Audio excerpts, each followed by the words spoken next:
مراد یہ ہے کہ ان کی چونکہ لمبے چوڑے قد کے تھے تو ہو سکتا ہے ایکسٹرا آرڈینری بہت لمبے چوڑے قد کے ہوں اور طاقت میں بہت زیادہ ہوں، چونکہ ان کے کام بھی تھے پتھروں کو تراش کر کے جو ہے اس میں گھر بنا لینا، بہت زبردست وہ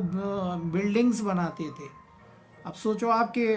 ان کی طاقت کا کیا اندازہ ہوگا، یعنی جسمانی طور سے بہت طاقتور تھے، تو اسی لیے ان کو بہت گھمنڈ بھی تھا اپنے اوپر۔ تو اللہ تعالیٰ نے فرمایا ان کی بلاد دوسرے ان کی مثل دوسرے شہروں میں نہیں تھے۔ وَثَمُودَ اس کے بعد سمود آئے جس کو عاد ثانیہ بھی کہتے ہیں، وَثَمُودَ الَّذِينَ جَابُوا الصَّخْرَ بِالْوَادِ، اور سمود جو سوراخ کر کے پتھروں میں وادیوں میں گھر بناتے تھے۔ جابو الصخرہ، جابو کہتے ہیں سوراخ کرنے کو، صخر چٹانوں میں، بالواد وادی میں، بستیوں میں جو سوراخ کر کے اپنا گھر بناتے تھے۔ وَفِرْعَوْنَ ذِی الْأَوْتَادِ، اور فرعون کیلوں والا، ذی الْأَوْتَادِ وطد کیل کو بولتے ہیں، کیل ٹھوکنے کو۔ اب اس کو کیوں کہا گیا؟ کیونکہ اس سے کئی سینس نکلتے کہ فرعون کو ذی الأوتاد کیوں کہا گیا؟ ذی مانے والا، ذی الأوتاد کیلوں والا، میخوں والا، اوتاد میخیں، کیلے، چونکہ یہ اس کی سینائیں بہت رہتی تھیں، اندازہ لگایا جا سکتا اس کے لیے وہ ٹینٹ لگاتا تھا۔ یہ بھی ایک سینس نکلتا ہے۔ کیل کب گاڑی جاتی ہے؟ پہلے جو ہے سولی دینے کے نظام میں آدمی کے ہاتھ پیروں میں کیل ٹھوکی جاتی تھی، تو اس طرح یہ جو ہے اگر یہ سولی دیتا تھا لوگوں کو، سب سے پہلے شروعاتی اسی نے کی ہوگی کہ وہ کیل ٹھوک کے جو ہے گاڑ دیتا تھا، جیسے سولی جس طرح کے وہ دیکھتے ہیں نا کرسچن جیسس وہ کیلیں ٹھوکے ہاتھ پیروں میں، تو اس سینس سے بھی لے جا سکتے کیونکہ وہ تو ظالم تھا۔ تو یہ دونوں سینس لیے جا سکتے کہ بڑی طاقتور بھی تھا، سینا بھی بہت تھی اس کے پاس، اور وہ اس طرح کے کام بھی کرتا تھا، سولی دینے کے، لٹکا دینا کیلیں ٹھوک کے آدمی کو ہاتھ پیروں میں۔ تو فرعون ذی الأوتاد، اور فرعون جو میخوں والا تھا، الذین طغوا فی البلاد، ان لوگوں نے بغاوت کر رکھی تھی شہروں میں۔ وہ بغاوت کیا تھی؟ اللہ کی نافرمانی پہ اتارو تھے، ظلم و زیادتی جو ہے، ایک فرقے کو پوری طرح سے دبا دینا اور دوسرے کو جو ہے